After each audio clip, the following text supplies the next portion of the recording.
in this video I'm going to be going all in about indicators, right? So stick to the end and I'll show you exactly how I do it, how to do it right correctly, right?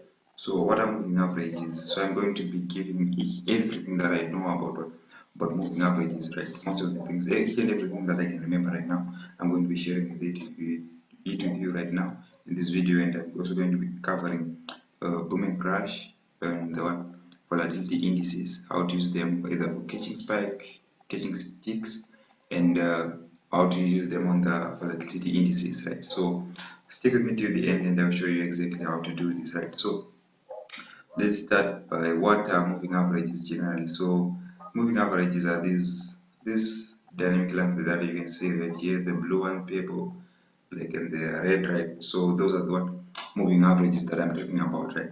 So what are moving averages in the general, right? So moving averages are just your dynamic support and resistance, right? So what do I mean by dynamic support and resistance, right? So moving averages, they move its prices, the candlesticks move, right? They also move, right?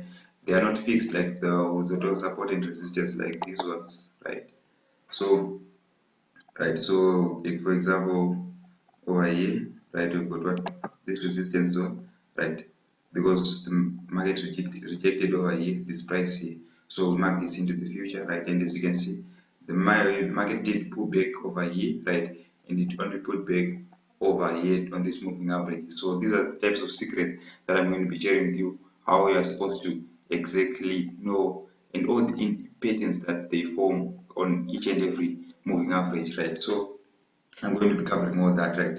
So, well, if you're new to this channel, please consider subscribing because I give very valuable information, right? That is aimed to help you to make your trading journey much easier, right? So, moving averages are, as I was saying, they are just your dynamic one, support and resistance, right? They just act like your trend lines, but you don't have to draw them. You just have to install them on your charts and just look if they make pattern that patterns that I'm going to be sharing with you in this video. If they make those patterns and there's a favorable candlestick confirmation, then you take your trades. You don't have to spend much of your time deciding which high you should mark, right? As in your support and resistance, right? Deciding should I mark this high or this high or this high, right?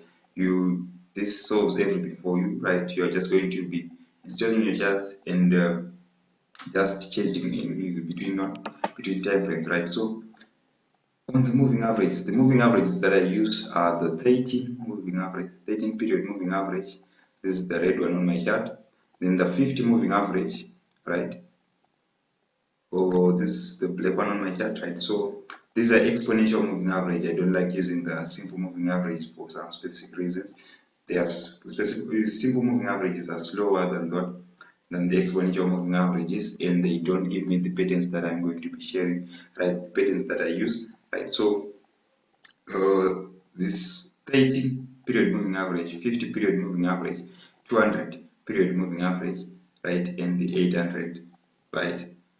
So those are just the moving averages that I use, right? So what do you have to do? What do you have to look for when you are using moving averages, right? So generally the basic ideology about the moving average is that if all the moving averages like over here, right?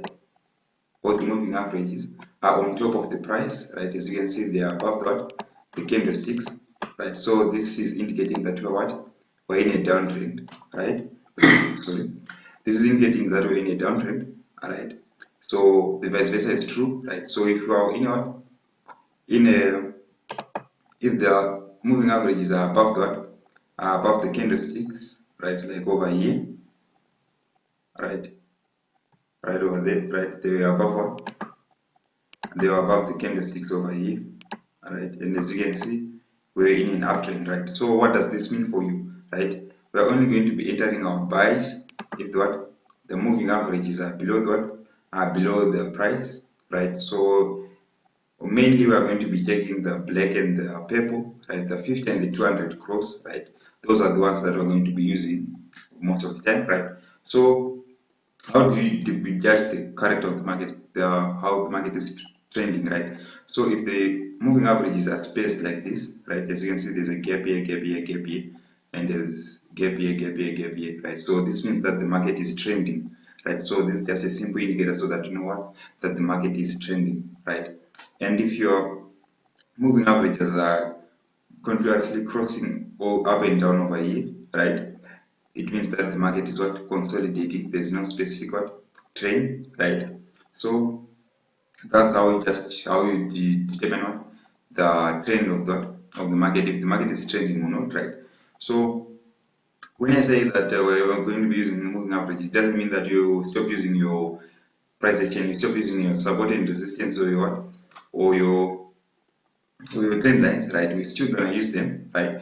But moving averages are just a further confirmation that we're going to be using in order to what, to to for the confluence of what, of our trade, right? So what do you have to look for on the what, when you are trading, right? So this for what, crash 500, crash 300, sorry, right? Crash 300 here, right? We are catching spikes over here, right? So as I said, we are mainly going to be considering what, our black and what, our purple, which are our 50 and 200 moving average, exponential moving averages, right? So that's what we're going to be using for our trend, right? To determine what, the trend, right? So as you can see over here, right, they cross down for a sell over here, right, right over there, right. So the patterns that I was talking to you about, that I was saying all that while, right. So if the market pulls back, if the candlesticks pull back to the 50 moving average, which is the black line, right, usually they just form one candlestick, right, doesn't they just form one leg and continue going downwards, right. So like here, when you spot that what, when you spot that tweezer, those what, railroad tracks, right? As you can see, this candlestick and that candlestick, they're equal, right? So that's what I go on. That's the railroad tracks, if you know your candlesticks properly, right? So this is a confirmation candle that we are going to continue downwards, right? So if the market pulls back to the, after the 5200 cross, if the market pulls back to the 50 moving average, we enter on the first leg, right? On the 50 moving average, we enter on the first leg. So this is our first leg, right? After candlestick confirmation, we enter the trade and we were just what, swinging, right? So how do you know that the market? How do you know when to exit, right? So if you enter on the 1 minute time frame, you're just going to be using the 1 minute time frame, not to exit or enter. If you enter using the 5 minute, you're just going to be using the 5 minute time frame, right? So as in this entry, right, we were using the what, the 5 minute time frame, right? So we're just going to be looking at what, at the 5 minute time frame only, right? So how do you know that when to exit, right? So whenever the market is trending, right, you know that it's trending because whenever the candlesticks pull back to the what, to the 30 moving average, this red moving average over here, right, is not going to close above the above the above the red moving average, right? As you can see over here, right, it put back to the red moving average, right, but it formed a doji, and it continued going downwards. So we're just going to be holding our trade through all this, right? We're just going to be shifting our stop loss to in profit, right? So we shift our stop loss over here, over there, right? And when there is a first candle that closes above that, above the moving average, the red moving average, that's when you exit, right? So in this example, we're going to be exiting over here in this candlestick because this is the first candlestick that closes above the 30 moving average. So that's how you exit, right? So check this trend. If you can backtest this. You can use this on the 1 minute time frame, the 5 minute time frame, and the 15 minute time frame. That's the time frames that I use, right? But I mostly like to use the 1 minute and the 5 minute time frame, right? The 15 minute time frame works, but I don't get much entries over there, so that's why I neglect it most of the time, right? So, but the 5 minute is the best. That's what I use most of the time, right? So over here again, right, we're going to pull back to the 50 moving average, right? On the first leg, first touch, right? Right here, engulfing red candle, we enter over here, stop loss above that high, right? We hold our trade, right? And we exit when the first candle is close, right? Which is this one. That's when we exit. So our entry is over here, we exit over there, right? So that's how you use it on the boom and crash, right? This is what, but the same concept still applies when the what, when you are using what, when you are catching ticks, right? So let me show you how, just some examples. Let me check if there's a close example that I can use. Then I'll show you how you use that, how you are supposed to go about it when it goes back to the 200 moving average, right? So when you push back to the 200 moving average, most of the times it forms what, a peak, right? It forms a double top or a double bottom, your M and Ws generally, most of the time. Or in very few cases, it forms what, a triple top, but most of the times that it won't be trending in what, in that way. But when it goes back to, like, let's use this example over here, right? We've got our 50-200 cross over there, right? After the 50-200 cross, right, the market pulls back to the 50-200 moving average, which is the purple line over there, right? So whenever it pulls back to the 50 moving average, sorry, to the 200 moving average, I usually expect to see what, another leg, right? But most of the times the leg doesn't come to touch the 200 moving average, or at times it does, right? It just depends on the current market, right? So generally, I just expect to enter on the second leg, right? But if you are professional, if you are in the game for a long time, you can enter on the first leg. But I personally, whenever it pulls back to it crosses like here, it didn't respect the 50 moving average, so I don't enter over here, right? When it pulls back to the 200 moving average, I wait until it forms this M over here. So this M I enter over here, right? So after this candlestick here crosses the red line, the 13 moving average. That's when I enter for my sales, right? So when it goes back to the 200 moving average, I only enter after forming a peak, a double top, or a double bottom, right? So over here we're in an uptrend, as you can see, right?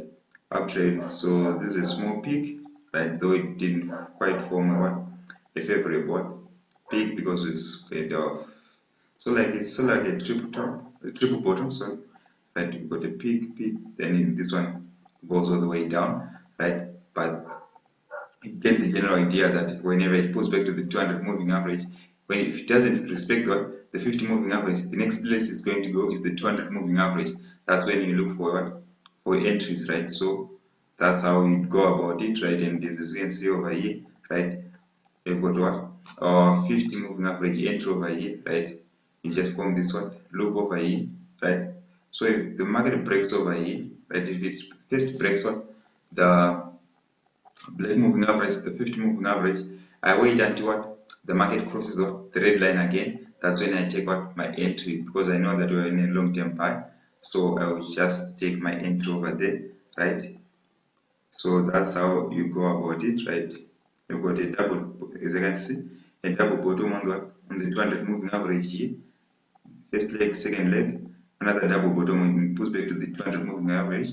First leg, second leg, right? So that's just the general idea, right? Then let me move to volatility indices, right? So for the indices, my colors have changed, right? So now the 50 moving average is this blue line over here, right? That's what I'm going to be using as well. That's my 50 moving average over here, right? So right here, let me just shift back to the 5-minute time frame. I'm just going to be using 5-minute time frame for these examples, right? So the same thing that we're just doing over there, right?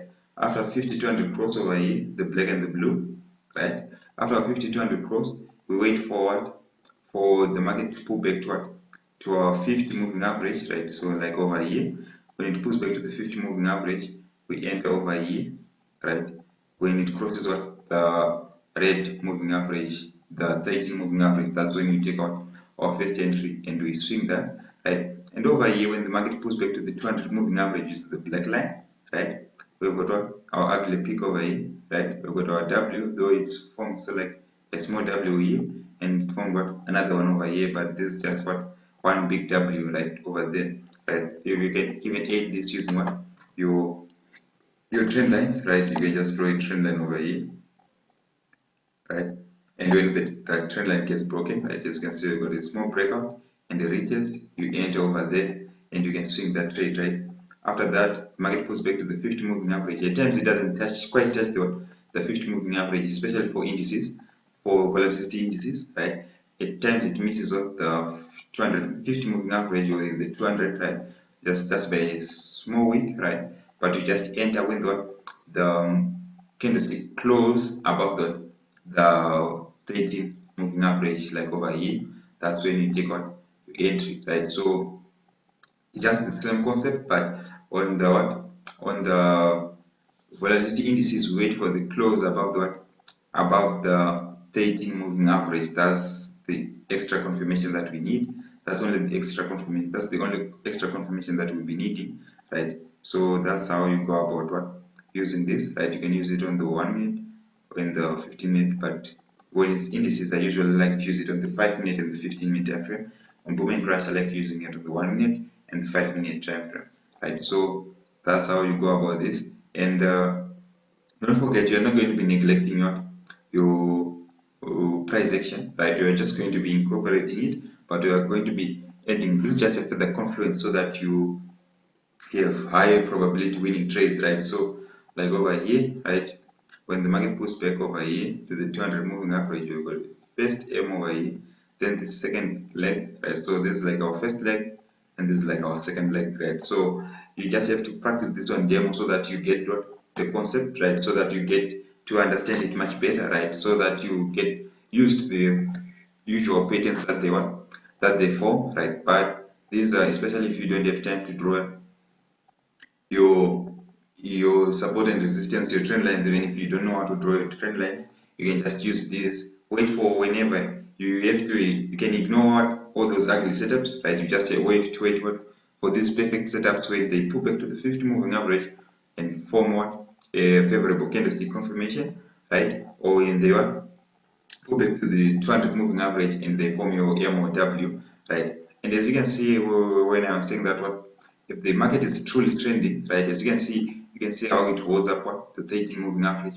It's not closing below the 30 moving average, right? It's just switching, right? It's just forming some wicks.